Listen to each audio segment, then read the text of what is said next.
This is the Flic film double shot camera. Half the money, double the fun. I came up with that tagline, but Flic film, you can totally use it if you want to. It is a simple 35mm point and shoot camera that takes 2 photos per frame by splitting each frame in half. Hence the name, half frame. Which means that you can get 72 photos on a 36 exposure roll. And look, the photos are little. They're so cute. I love this thing. I have loved it from the moment I first set eyes on it, and I carried it with me everywhere all summer. I got a bunch of great photos with it, and I've gotten a ton of mediocre ones, and I'm really excited to share them all with you here today. In this video, I'm gonna go over the specs of the camera, lens, price, etc. And then I'll talk about my own experiences shooting with it. What Filmstocks I tried, what worked, what didn't, best practices, what have you. And finally, I'll talk about the benefits of shooting half frame, the format itself, and I will share some poetic musings about the art of photography, as usual. So if that all sounds interesting, stick around. And remember, you can like this video at any time for free. You just gotta click right over here. Somewhere down here, you'll find it. And you can also subscribe to my channel. If you enjoy photography-related content, well, I put out new photography-related content almost every week. So all you gotta do is click that subscribe button, and you'll see me almost every week for free. Okay, thank you for that. With all that said, and without further ado, let's jump right in and talk about specs. This is a very simple camera. Bare bones, point and shoot type deal. It has a plastic body. Is there film in here? There better not be film in here. Oh, there's not. Okay, good. It has a plastic body and lens, manual film advance and rewind, and it takes one AA battery, which powers the flash. Because it is so simple, it is quite light and very easy to just throw into your purse and bring it with you wherever you might be going. Some may say it's dangerously easy to bring with you, because there are times when you're going to a party and everybody's getting drunk and you might not want everyone around you to have access to a handy dandy little camera, and yet it is so easy to throw into your purse, and that is how you get half a dozen images that look like this. This was from a chin-up contest. If you have seen the Kodak Ektar H35, this camera is pretty similar to it, but retails for half the price. The double shot is $40 and the Ektar is closer to $80. I don't know why it's so much more expensive. I actually couldn't see a lot of differences between them. I haven't tried the Ektar though, so I don't know. This lens is 28mm, so fairly wide, and it is locked at f8 with a fixed shutter speed of 1/120th of a second. f8 is a pretty narrow aperture, so it's definitely really easy to underexpose shots with this thing if you're not thinking deeply about available lighting conditions. And trust me, this thing has taught me to think deeply about available lighting conditions. The focus is fixed past 1.8 meters, so anything closer than 1.8 meters is going to be kind of blurry. That said, the blur on this thing is pretty cool. It's got this trippy, plasticky distortion, so if you're into that like nostalgic, lomographic, disposable camera type look, you might get some happy accidents. The edges of the frame will sometimes also have this look, like in the very far corners things get a little bit stretched, and personally I like that. I think it's part of the charm of the camera. Loading the film is very easy, very simple, very self-explanatory.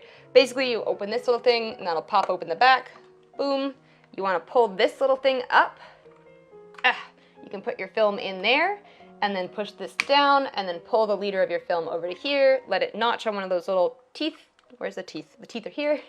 Close it, and then use this little windy thing here to advance the film until it clicks. When it clicks, it's ready to take a picture. When it's time to rewind the film, you gotta hold down this little button on the bottom and then turn this little lever. You will know when it's fully rewound because it will feel different to turn the lever. And if it does not yet feel different to turn the lever, it is not fully rewound.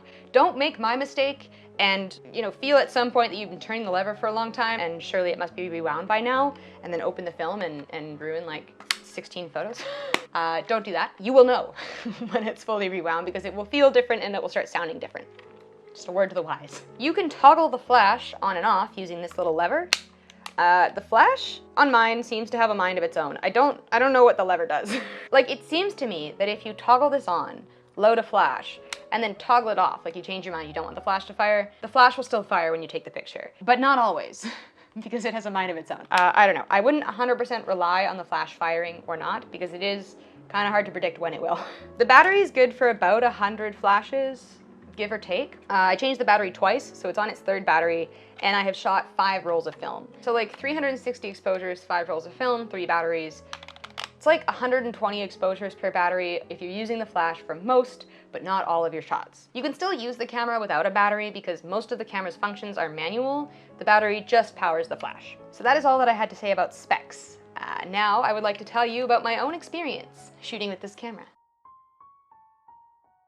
So, full disclosure here, all of the shots I'm showing you are edited within an inch of their lives. And this is because I did not make good decisions with the film stocks I selected. I shot 5 rolls with this little guy. The first 2 were black and white. I shot 1 roll of XP2 and 1 roll of HP5. And then the second 2 rolls were in color. I shot a roll of Harman Phoenix and a roll of Ilfocolor. And finally, I shot a roll of Delta 3200, just to see how the camera would do with like a higher ISO option. You need to use a film stock with a 400 ISO rating or higher. 800 ISO is probably your best choice. Do not shoot 200 ISO films in this camera. And do not shoot films that are prone to underexposure in this camera. Trust me, it doesn't work. The Harman Phoenix shots did not go well, which is really a shame because they had some potential, but these are really lomographic. The Ilfocolor shots went a lot better because of the 400 ISO rating, but even then, you can see that some of these shots were taken in broad daylight and still came out pretty dark. Both Ilfocolor and Harman Phoenix can look kind of bad when underexposed, and I knew this, and I chose them anyways. They're both funky films, and I was thinking funky camera, funky films. Great combo. It was not a great combo. And I know that my results were related to the film stocks that I chose because the Flic film team actually also did a video where they take this camera out for a photo walk and they shoot it in bright daylit conditions similar to some of the conditions that I was shooting in, but they're using a professional grade 400 ISO film, and like their results are way, way, way better. So if you're gonna shoot color film with this, make sure you choose a film stock with high color fidelity, a wide exposure latitude, and a high ISO rating. I do think that you're taking a bit of a risk shooting color film with this anyways, and I would honestly recommend shooting black and white. A lot of the black and white shots I took turned out awesome despite being underexposed. And I think it's because when you underexpose color photos, you really notice the lack of color. Like all of these things that are supposed to be colorful turn out a bit brown or green or blue or whatever, and you notice that. But when you underexpose black and white shots, it's easy to edit them to look moody and eerie in an intentional way. Like, look at these. These look sick as hell. Were they exposed properly? No. But that's why I pay for a Photoshop subscription. These ones, on the other hand, I would have a hard time passing off the lomographic qualities of these images as being intentional. You may have guessed that most of my advice on how to shoot with this camera is related to getting the exposure right. Write this down. You want direct sun. No indoors. No party shots, no dinner snaps, no cloudy days, no sunsets. Trust me, if you're shooting with 400 ISO or lower, it's not gonna work. Because listen, the flash isn't very strong, especially if you're like halfway through a battery. It's not very strong at all. It'll light up about 2 meters in front of the camera. But you remember what I said about the focus. It only focuses past 2 meters. So you can either have a shot that is properly exposed or in focus, but not both if you're relying on the flash to light up the scene. So here are some shots taken on bright sunny days, and you can see they worked great. And here are some shots also taken on bright sunny days, but we're in like a patch of shadow, and as you can see, not so good. Pretty much all the shots that I took on beaches worked out. The bright white sand bounces an awful lot of light back into the camera. I can imagine that snowy, sunny days would be much the same thing, ideal conditions to shoot with this camera. I also got some pretty good shots of sun hitting concrete, lots of opportunity for shadow art type stuff. You've got options, but you have to be smart about how you shoot this. Moving on. A few more little things before I get into my musings about the half frame format. A note about the appearance. I love the black and white look, and I dressed to match it a few times. I'm actually dressed to match it right now, look at this. Also, look at these earrings. I don't know if you guys noticed, but like, I brought this to a few fancy dinners and soirees, and I didn't feel silly because it matched my outfit so well that it was like basically an accessory. I thought that was very cute. Also, it's the kind of camera that other people want to touch. So if you bring it to a party or something, people are gonna wanna take pictures with it, which I love because I almost never have pictures of myself. Whereas if you bring something like this to a party, everyone's gonna look at it like it's made out of glass and be like terrified to touch it and handle it like a newborn baby, and nobody's gonna wanna take a picture with it. So this is a great option to kind of pass around a party, or like an outdoor summer barbecue in direct sun. Let's move on. I want to talk about the half frame format and why you should bother shooting it. So the #1 selling point of half frame is that it saves film.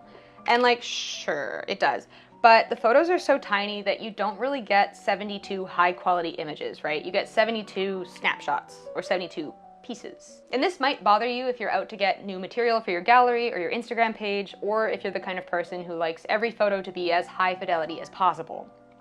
I mean, don't shoot with a point and shoot if that's your vibe, but the half frame format is not about fidelity or perfection. It is about capturing pieces.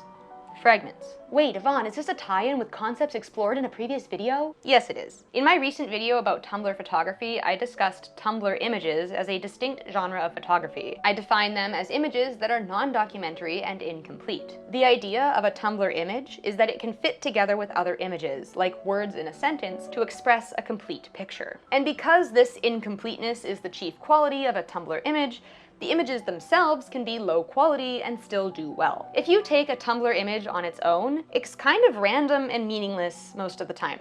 But if you slot it in with a dozen other images, together they'll tell a story. Go watch this video if you haven't seen it. It was a really good one. By bringing this up, I don't mean that you should post all of your double shot images on Tumblr.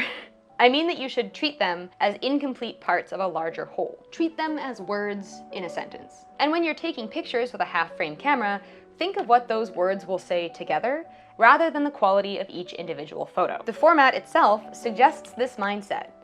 Each frame contains 2 images. It's forcing you to think about how these images work together. When you shoot half frame in the spirit of half frame, you're thinking in diptychs. Not to be confused with dipsticks or dick pics. Wow, that's like a tongue twister. Diptychs are 2 images that comprise a single whole piece of art. A collage à deux, if you would. You have to keep track of the other images you've captured and how their essential elements work together. At the very least, you should keep track of which 2 images go together in each frame. And sure, you can go in and crop out your photos individually and have 72 individual tiny photos. I did this for a bunch of images that I really liked. But individually, the photos are low quality and maybe unimpressive. If you want them to really shine, you have to put them together. And like, let's be real, you're not gonna get 72 bangers out of a roll. You're not losing frames by thinking of it this way. You're probably not gonna get 36 bangers out of a regular roll. So change your expectations and use the format to your advantage. I talked to a guy recently who was shooting with a fancier half-frame camera. I don't remember if it was the Pentax or what, but he was a wedding photographer and he was the one who kind of inspired me to think of the format this way. He said he used the camera to capture little details